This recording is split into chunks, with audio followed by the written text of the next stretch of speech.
ஹேங்க ரொம்பவே சிம்பிளான ஒரு மஷ்ரூம் பிரியாணி. பட் இந்த மஷ்ரூம் பிரியாணி பண்ணது வந்து பார்த்திங்களா, என்னோடய கணவர் தான் வந்து பண்ணியிருந்தாங்க. எப்படி பண்ணுறாங்க என்னங்க நான் சொல்கிறேன். அரிசி மட்டும் நான் ஊற வச்சுருந்தேன். பாஸ்மதி ரைஸ் வந்து பார்த்திங்கன்னா ஒரு 10 to 15 மினிட்ஸ் மட்டும் ஊற வச்சுருந்தோம். ஒரு 10 மினிட்ஸ் தான் ஊற வச்சுருப்போம்னு நினைக்கிறேன். எனக்கு கரெக்டாக டைமிங் எல்லாம் தெரியல. ஊற வைக்க சொன்னாங்க, நானும் சரின்னு சொல்லி ஊற வச்சுட்டேன். ஃபஸ்ட்டு குக்கர்லேயே வந்து ஃபுல்லாகவே இது பண்ணிட்டாங்க. மஷ்ரூம், ஆனியன் எல்லாமே வந்து ஃபஸ்ட்டே வந்து கட் பண்ணி வச்சுருந்தாங்க. அதுக்கப்புறம் வந்து பார்த்திங்கன்னா ஒரு 2 டேபிள் ஸ்பூன் அளவுக்கு எண்ணெய் வந்து சேர்த்துக்கிட்டாங்க. அது கூடயே வந்து பார்த்திங்கன்னா 1 டேபிள் ஸ்பூன் அளவுக்கு நெய்யுமே வந்து ஆட் பண்ணிட்டாங்க. நாங்கள் இது வரைக்கும் பாஸ்மதி ரைஸில் பிரியாணி வந்து பார்த்திங்கன்னா ரெடி பண்ணது கிடையாது.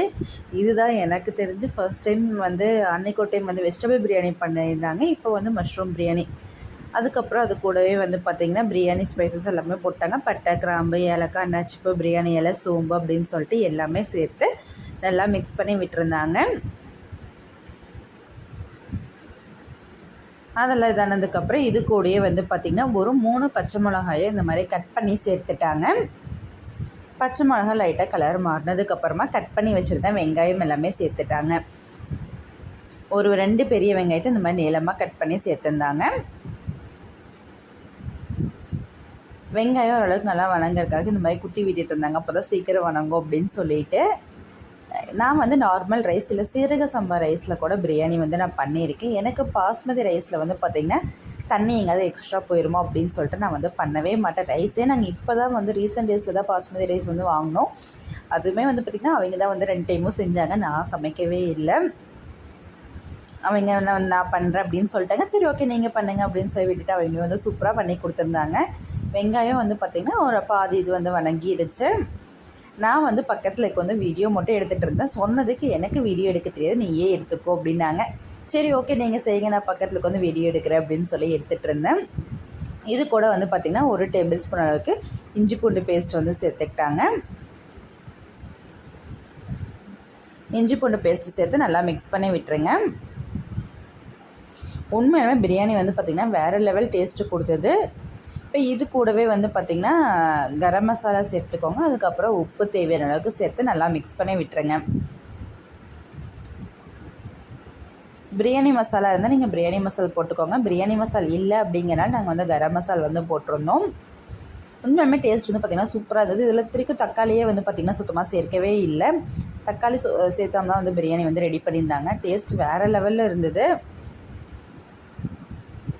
எனக்கு பெருசாக வந்து பார்த்திங்கன்னா மஷ்ரூம் எல்லாம் நான் சாப்பிட மாட்டேன். எனக்கு இப்போ வர மஷ்ரூம் பிடிக்கிறதில்ல. பட் இந்த பிரியாணி ரொம்பவே சூப்பராக இருந்ததுன்னு சொல்லி நானுமே வந்து பிரியாணி வந்து சாப்பிட்ருந்தேன். இது கூடவே வந்து பார்த்திங்கன்னா மஷ்ரூம் கூட வந்து பார்த்திங்கன்னா கொஞ்சம் ஃப்ரெஷ்ஷான பட்டாணியுமே சேர்த்துக்கிட்டாங்க. அதுவுமே இன்னும் டேஸ்ட் வந்து நல்லா இருந்தது. இந்த ஃப்ரெஷ் பட்டாணியும் சேர்த்து பண்ணுறப்ப அதோட மஷ்ரூம் பிரியாணியோட டேஸ்ட் வந்து பார்த்திங்கன்னா இன்னுமே எக்ஸ்ட்ரா லெவலுக்கு ஆட் ஆகிற மாதிரி இருந்தது. இது எல்லாமே சேர்த்து நல்லா மிக்ஸ் பண்ணி விட்டுருங்க. மஷ்ரூம் வந்து நல்லா தண்ணி விட்டு வரணும். அந்தளவுக்கு நல்லா வணக்கி விட்டுருங்க. அப்பப்போ கலந்து விட்டுட்டே இருங்க, இல்லை அடிப்பிடிக்கிற மாதிரி இருக்கும்.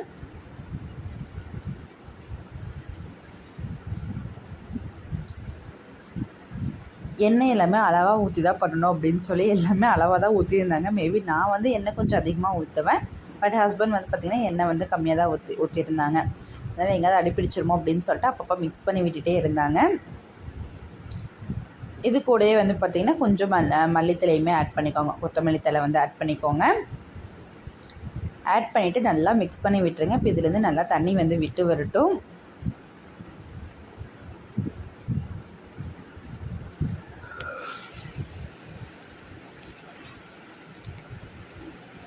பாஸ்மதி ரைஸ் நம்ம ஊற வச்சு பண்ணோம் அப்படின்னா ஜஸ்ட் ஒரு விசில் விட்டாலே போதும். ரொம்ப விட வேண்டியதில்லை. பாருங்கள் இப்போ லைட்டாக தண்ணி வந்து விட்டு வரக்க ஆரம்பிச்சிருச்சு. இன்னுமே தண்ணி நல்லா விட்டு வரட்டும். மஷ்ரூம் நல்லா வணங்கிட்டுருக்கு. இப்போ பாருங்கள் நல்லா தண்ணி வந்து விட்டு வந்துச்சு. இதில் நம்ம கொஞ்சம் கூட தண்ணி வந்து சேர்க்கவே இல்லை.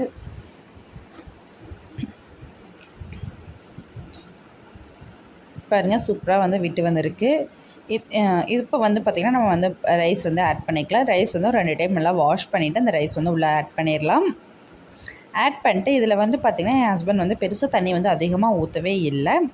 நான் அரிசி போட்டதை விடவே வந்து பார்த்திங்கன்னா தண்ணி வந்து ஒரு அளவான டீ டம்ளர் விட கொஞ்சம் பெரிய டம்ளரில் ஒரு 2 டம்ளர் தண்ணி மட்டும்தான் ஆட் பண்ணியிருந்தாங்க. இந்த மாதிரி வந்து பார்த்திங்கன்னா ரைஸ் ஃபுல்லாக இது பண்ணி விட்டுட்டு அதுக்கப்புறமா தான் வந்து பார்த்திங்கன்னா கலந்து விட்டாங்க.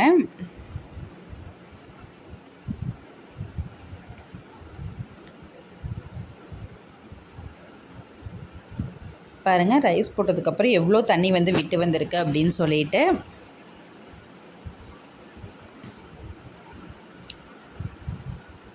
இப்போ இது கூட வந்து பார்த்திங்கன்னா நம்ம வந்து தண்ணி வந்து ஆட் பண்ணிக்கலாம். ஆட் பண்ணிட்டு விசில் போட்டு வச்சிடலாம்.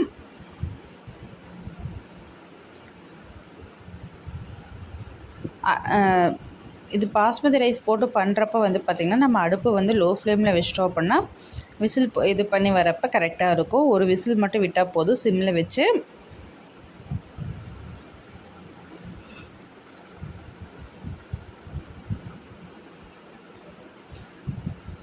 தண்ணி வந்து அளவாக இருந்தால் போதும் அப்படின்னு சொல்லிட்டு கரெக்டாக 2 டம்ளர் மட்டும்தான் ஊற்றியிருந்தாங்க. அதுக்கப்புறம் அதை அப்படியே வந்து விசில் போட்டு உப்பு வந்துட்டு செக் பண்ணிவிட்டு உப்பு போட்டு மூடி வச்சிட்டோம். ஏன்னா உப்பு பற்றாமல் இருக்கக்கூடாது அப்படின்னு சொல்லிட்டு உப்பு போட்டு நல்லா மூடி வச்சாச்சு.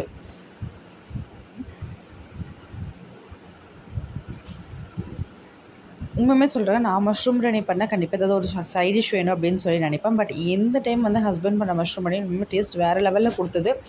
வெறும் ரைத்தா மட்டும்தான் வச்சு சாப்பிட்டோம். அந்த அளவுக்கு டேஸ்ட் வந்து பார்த்திங்கன்னா சூப்பராக இருந்தது. நார்மலாக எப்போவுமே பண்ணுற மாதிரி தான் பண்ணியிருந்தாங்க. பட் இந்த ரைஸ்க்கா இல்லை தக்காளியெல்லாம் போடாமல் டிஃப்ரெண்ட்டாக பண்ணதா என்னன்னு தெரியல. பட் டேஸ்ட் வேறு லெவலில் இருந்தது. இப்போ இந்த மாதிரி கொஞ்சம் நேரம் வந்து அதிலே நல்லா கொதிக்க விட்டுட்டு அதுக்கப்புறம் தான் வந்து பார்த்திங்கன்னா மூடி போட்டு வச்சுருந்தாங்க. உப்பு காரெல்லாம் செக் பண்ணிவிட்டு அதுக்கப்புறம் ஃபைனலாக மூடி போட்டுட்டு ஆவி வரைக்க விட்டுட்டாங்க. ஆவி வந்ததுக்கப்புறம் வெயிட்ரு போட்டுக்கலாம் அப்படின்னு சொல்லிட்டு ஆவி வரட்டுன்னு சொல்லி கொஞ்சம் நேரம் வந்து விட்டுட்டாங்க. அதுக்கப்புறம் ஓரளவு கொஞ்சமாக ஆவி வந்ததுக்கப்புறம் நான் வந்து வெயிட் போட்டு விட்டுருந்தேன்.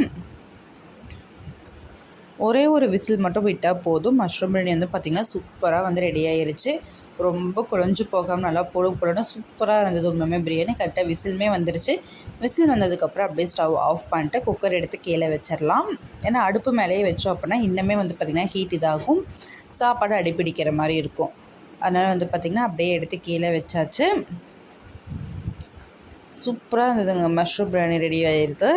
அதுக்கப்புறம் எப்பவும் போல் விசில் ஆறினதுக்கப்புறமா நம்ம வந்து பார்த்திங்கன்னா சாப்பாடு எடுத்து நல்லா மிக்ஸ் பண்ணி விட்டு இது பண்ணி சர்வ் பண்ணிக்கலாம்.